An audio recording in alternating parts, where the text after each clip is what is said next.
Hey guys, it's Andy Fogarty from the AtHomeWelder.com, and I'm here for KingMetals.com. And today in our welding quick tip, we're going to answer a very good question that we get quite a bit, and that is how to fix a bad weld. So before we go into how to fix a bad weld, first I want to cover the things that you do not do to fix a bad weld. Probably the first thing that comes into like a newbie's mind is just put more weld on it. Putting more weld on it is not going to fix your bad weld. It's going to be big and globby and ugly, and you're going to end up having to grind it. And of course, if you're just welding on top of a bad weld and you end up grinding, you're just grinding off all the stuff that you just put on there to hold your weld. So that's just not the way to do it.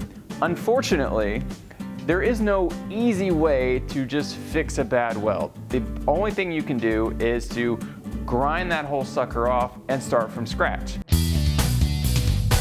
So that being said, what grinding wheel should you use? Well, that kind of differs on your project. Now, a lot of people just use those big, hardcore, thick grinding discs, right? And those work great, but in our business, we do a lot of ornamental stuff on railings and gates and custom furniture and light fixtures. We don't really want to be taking those big, hardcore grinding discs to those welds. They are going to grind those welds off quickly and easily, that's great, but you also run the risk of digging into your material. Now, if you're working on big structural projects, that's probably not a big deal for you. But if you're doing ornamental work like we do, that is a big deal. We don't want to damage the material. We just want to remove that weld and be able to start from scratch. So what do we use?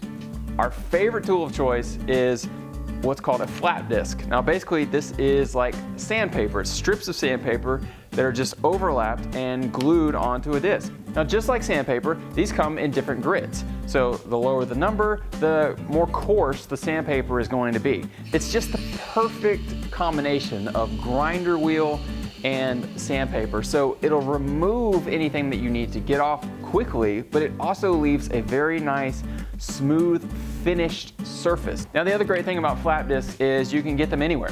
Any hardware store is going to carry flat discs to fit a 4.5-inch angle grinder, which is what we recommend you have in your shop.